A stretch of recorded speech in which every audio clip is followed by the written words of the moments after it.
پتہ یہ چلا کہ اللہ والوں کے در کے پاس آنے سے اللہ رب العزت کے ہاں دعائیں قبول ہوتی ہے۔ اب دیکھو وہاں پر کھڑے کس کے در پر؟ اللہ کے گھر میں تھے۔ وہ کہاں تھے؟ وہ تو حضرت بی بی مریم پاک کے حجرہ پاک میں تھے۔ پتہ یہ چلا کہ اگر حضرت زکریا علیہ السلام مقام نبوت پر ہوتے ہوئے ایک ولیہ ان کے حجرہ پاک میں آ کر اللہ رب العزت کی بارگاہ میں بیٹے کی دعا مانگ سکتے ہیں اور وہ قبول ہو سکتی ہے، تو پھر تمہیں مبارک ہو کہ اللہ والوں کے در پر آنے سے بھی دعائیں قبول ہوتی ہیں۔ اللہ والوں کے در پر آنے سے بھی دعائیں قبول ہوتی ہیں۔ میں یہاں پر ایک اور آپ کو مزے کی بات دیتا ہوں۔ حدیث مبارکہ میں آتا ہے کہ قبر جو ہے نا، قبر یا تو دوزخ کے گڑھوں میں سے گڑھا ہے یا جنت کے باغوں میں سے ایک باغ ہے۔ میری بات سمجھ رہے ہو؟ قبر جو ہے دوزخ کے گڑھوں میں سے گڑھا ہے اور یا جنت کے باغوں میں سے ایک باغ ہے۔ تو جنت کے باغوں میں سے باغ کس کی قبر ہے؟ مومن کی۔ اب تو کہو سبحان اللہ۔ حدیث مبارکہ میں آتا ہے قبر المؤمن روضۃ من ریاض الجنہ، کہ قبر کی جو مومن ہے، مومن کی جو قبر ہے وہ جنت کے باغوں میں سے ایک باغ ہے۔ تو کیا کرو جب تم گھر سے چلو نا، گھر سے چلو کہ میں جا رہا ہوں کسی قبر کے پاس، قبر کیا نہ رکھا ہو، کہا کرو کہ میں جنت کے باغ کی سیر کرنے کے لیے جا رہا ہوں۔ کسی ولی کامل کے در پر جانے کی جب نیت کرو نا کہ میں کسی ولی کامل کے در پر جا رہا ہوں، تو ایسے نا کیا کرو، وہاں نیت کر لیا کرو کہ میں جنت کے باغ کی سیر کرنے کے لیے جا رہا ہوں۔ آپ کو مزہ بھی آئے گا، ثواب بھی ملے گا۔ تو میں نے عرض کیا کہ دیکھیے اللہ والوں کے در پر جانے سے دعائیں قبول ہوتی ہیں۔ دیکھیے حضرت زکریا علیہ السلام کتنے بڑے نبی، کتنے بڑے نبی، مگر دعا کہاں قبول ہوئی؟ آ کر ولیہ کے در پر۔ پتہ چلا نا پھر اللہ والوں کے در پر آنے سے دعائیں قبول ہوتی ہیں۔ اور سنیں یہ نسبت فائدہ کیا دیتی ہے؟ آپ حیران ہوں گے، انسان تو انسان ہے نا، انسان تو انسان کے علاوہ جو مخلوق ہے نا وہ بھی فائدہ حاصل کر لیتی ہے۔ کیسے؟ آپ دیکھیے قرآن پاک کے اندر ہے، سورہ کہف کو پڑھیں آپ، سورہ کہف کو پڑھیں گے کہ جب اصحاب کہف چلتے چلتے غار میں آ کر سوئے نا، ابھی چل رہے تھے تو آپ کے پیچھے پیچھے آپ کے ساتھ ساتھ ایک کتا بھی آ گیا۔ ان اصحاب کہف کے ساتھ، اصحاب والوں کے ساتھ، جو اصحاب کہف تھے ان کے ساتھ ایک کتا بھی، اور یہ قرآن کے اندر اس کا ذکر ہے، اصحاب کہف کا ذکر ہے۔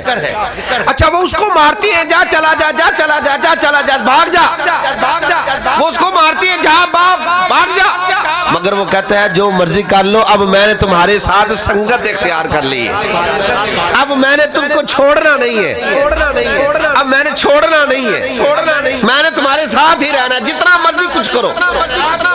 اچھا اس کو بگاتے رہے، نہ بھاگا وہ جب غار میں آئے تو قرآن کہتا ہے ثلاث مئۃ سنین ازدادوا تسعا، کہ وہ 309 سال تک سوئے رہے اس غار میں۔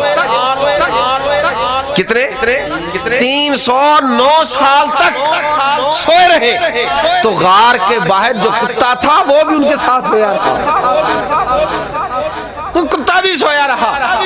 ارے اگر اب دیکھیے میں جو بات بتانا چاہتا ہوں کہ اگر ایک کتا نجس کپڑوں کے ساتھ لگ جائے تو وہ کپڑا ناپاک ہو جاتا ہے، نجس ہو جاتا ہے۔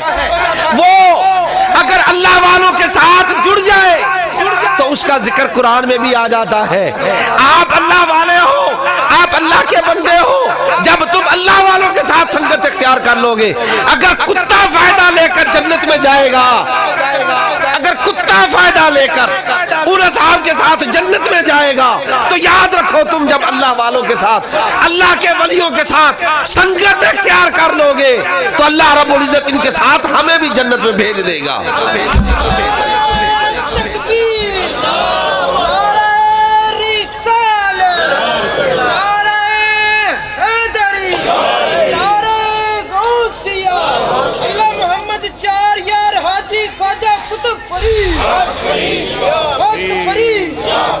کہیں گے یہ کیسے ہو سکتا ہے کہ ہم ان کے ساتھ چلے جائیں گے؟ ہاں جائیں گے، اللہ کے فضل کے ساتھ جائیں گے، جائیں گے۔ قرآن پاک پڑھے، یوم ندعو کل اناس بامامہم، یوم ندعو کل اناس بامامہم۔ ارے وہ وقت، وہ دن یاد کرو جس دن ہم ہر لوگوں کو، تمام لوگوں کو بلائیں گے۔ کیسے بلائیں گے؟ ان کے اماموں کے ساتھ، ان کے پیشواؤں کے ساتھ بلائیں گے۔ آؤ، کوئی بلے شاہ قصوری کے ماننے والا ہے تو وہ بلے شاہ قصوری کے ساتھ آ جائے، کوئی داتا علی حجویری کے ماننے والا ہے تو وہ داتا علی حجویری کے ساتھ آ جائے۔ ارے کوئی گولڑا شریف کو ماننے والا ہے تو وہ پیر میر علی کے ساتھ آ جائے۔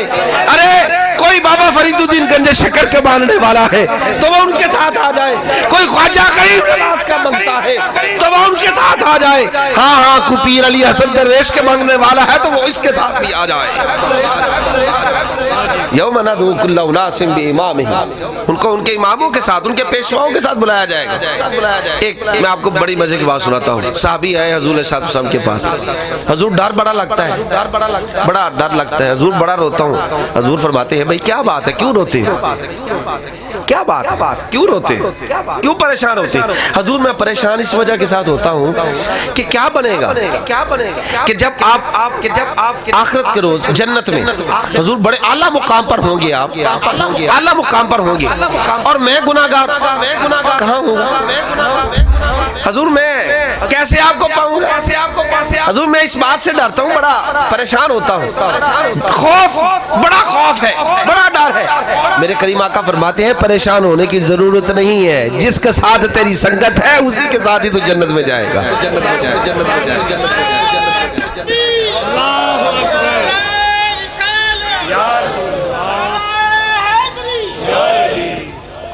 جس کے ساتھ سنگت ہے۔ حضور خواص اعظم سید عبد القادر جیلانی کے پاس بھی ایک آیا نا، آ کر کہتے ہیں حضور ڈر بڑا لگتا ہے، ڈر بڑا لگتا ہے۔ آپ فرماتے ہیں مریدی لا تخف، آپ فرماتے ہیں مریدی لا تخف، کیوں ڈرتا ہے؟ حضور ڈر بڑا لگتا ہے۔ فرماتا ہے مت ڈرا کر، تجھے پتہ نہیں تیرا پیر غوث اعظم ہے۔ کیوں ڈرتا ہے؟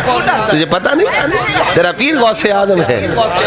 اللہ اکبر، جن کے ساتھ سنگت ہو جاتی ہے وہ فائدہ بڑا ملتا ہے۔ صرف آخری بات آپ کو عرض کرتا ہوں، سنیں، پھر اس کے بعد اذانوں کا ٹائم بھی شروع ہو جانا ہے۔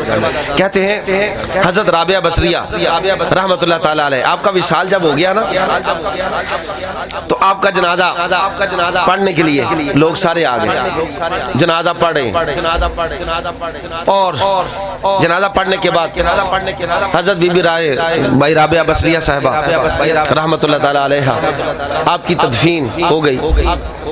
جب تدفین ہو گئی، لوگ آپ کی قبر بنا کر تدفین کرنے کے بعد جب واپس آ گئے نا، رات ہو گئی۔ آخری بات ہے بڑی مزے کی، اور آپ کو پتا چلے گا کہ نسبت کیا کام کرتی ہے، نسبت کیا کام کرتی ہے۔ جب آ گئے رات 12-1-2 کا ٹائم ہوا تو ایک کفن چور آیا۔ جب کفن چور آیا تو اس نے آپ کی قبر کی کھدائی کی اور آپ کے کفن تک اس نے ہاتھ بڑھا لیا۔ جب کفن تک ہاتھ بڑھایا نا تو مائی رابعہ بصریہ صاحبہ نے اس کا ہاتھ پکڑ لیا۔ میری بات سن رہے ہو؟ جب چور نے کفن تک ہاتھ بڑھایا تو مائی رابعہ بصریہ صاحبہ رحمت اللہ تعالی علیہ نے اس کا ہاتھ پکڑ لیا، اور پتہ کیا فرمایا؟ آپ نے فرمایا لوگوں اب دیکھو ایک جنتی کا کفن اتار رہا ہے، ایک جنتی کا کفن اتار رہا ہے۔ کفن چور بڑا حیران ہوا بی بی صاحبہ کی آواز سن کر کہ ایک جنتی کا کفن اتار رہا ہے۔ عرض کرتا ہے بی بی جان، مائی صاحبہ آپ کے جنتی ہونے میں تو کوئی شک نہیں ہے، آپ تو جنتی ہیں، اس میں کوئی شک نہیں ہے، پر میں تو کفن چور ہوں، میں تو کفن چور ہوں۔ آپ نے کیا کیا؟ مجھے بھی کہہ دیا میں تو کفن چور ہوں، میں جنتی کہاں سے؟ آپ نے فرمایا تو نے پڑھا نہیں، تجھے پتا نہیں ہے کہ حضور کا فرمان ہے جس نے کسی مومن کا جنازہ پڑھ لیا وہ مومن ہو، نیک ہو، پڑھنے والا جنازہ پڑھنے والا بھی نیکی جنت میں ہوتا ہے۔ تو جنتی تو نہ تھا، تو تھا تو چور ہی، مگر جنازہ میں میرا پڑا ہے جنتی کا، اس لیے اللہ رب العزت نے میری نسبت کے ذریعے سے تجھ کو بھی جنتی بنا دیا ہے۔ اب بتاؤ نسبت فائدہ دیتی ہے یا نہیں دیتی ہے؟ آخری بات خواجہ غریب نواز کی کر لیں۔ حضور خواجہ غریب نواز صابر پیا، اللہ اکبر۔ آپ کے پاس حضرت محمود غزنوی آئے، ہاتھ جوڑ کے کھڑے ہو گئے، عرض کرتے ہیں حضور سومنات کا بندر جو ہے حضور بڑی کوشش کی ہے، فتح نہیں ہو رہا ہے، بڑی کوشش کی ہے، نہیں ہو رہا فتح، بڑی کوشش کی ہے۔ آپ فرماتے ہیں اچھا، آپ سنیے ذرا، حضور خواجہ غریب نواز نے پتہ کیا کیا؟ اپنا قمیض مبارک جو تھا نا وہ پیش کیا، فرمایا کہ محمود جا لے جا اس کو، اب جا کے ذرا ملاقات پھر آئی مجھے بتانے کے لیے، یہ قمیض لے جاؤ، قمیض لے جاؤ۔ جب قمیض لے کر گئے، قمیض لے کر گئے اور چڑھائی کی، اللہ رب العزت نے فتح عطا فرمائی۔ جب فتح ہو گئی نا تو آپ وہ قمیض واپس کرنے کے لیے آئے، خواجہ کی بارگاہ میں قمیض واپس کرنے کے لیے آئے۔ حضور یہ آپ فرمایا فتح ہو گیا؟ کہتے ہو گیا۔ پہلے کیوں نہیں حضور؟ بات پہلے نہیں ہوا تھا، آپ کی برکت والی قمیض ملی تو اللہ کریم نے اس برکت والی قمیض کے صدقہ سے ہمیں فتح عطا فرما دی ہے۔ آپ فرماتی ہے یہ قمیض آپ واپس کرنے کے لیے آئے ہو، اے تو نے اچھا نہیں کیا ہے، اس قمیض کی تو نے قدر نہیں کی، صرف تو نے سومنات کا مندر اس کو فتح کر دیا ہے۔ کاش تو پورے ہندوستان کو اگر نیت کر کے جاتا کہ میں نے فتح کرنا ہے تو اللہ کریم نے اس کی برکت سے تجھے پورا ہندوستان ہی فتح کر دے رہا ہے۔ محترم حضرات گرامی، ان اللہ والوں کے ساتھ جب نسبت قائم ہو جاتی ہے تو اللہ رب العزت اپنے فیوز و برکات سے، اپنے انوار و تجلیات سے ہمیں نوازتا ہے۔ ہمیں چاہیے کہ ہم بھی اگر چاہتے ہیں کہ ہمیں اللہ رب العزت کا جو ہے انوار و تجلیات اور اللہ رب العزت کی رحمت ہمارے اوپر بھی گامزن ہو، ہمارے اوپر بھی جو ہو، تو پھر ہمیں بھی چاہیے کہ اللہ والوں کے ساتھ اپنی سنگت جو ہے وہ اختیار کریں۔ اللہ کریم ہم سب کو ان اولیاء کاملین کے نقش قدم پہ چلنے والا بنائے۔ وآخر دعوانا الحمدللہ رب العالمین۔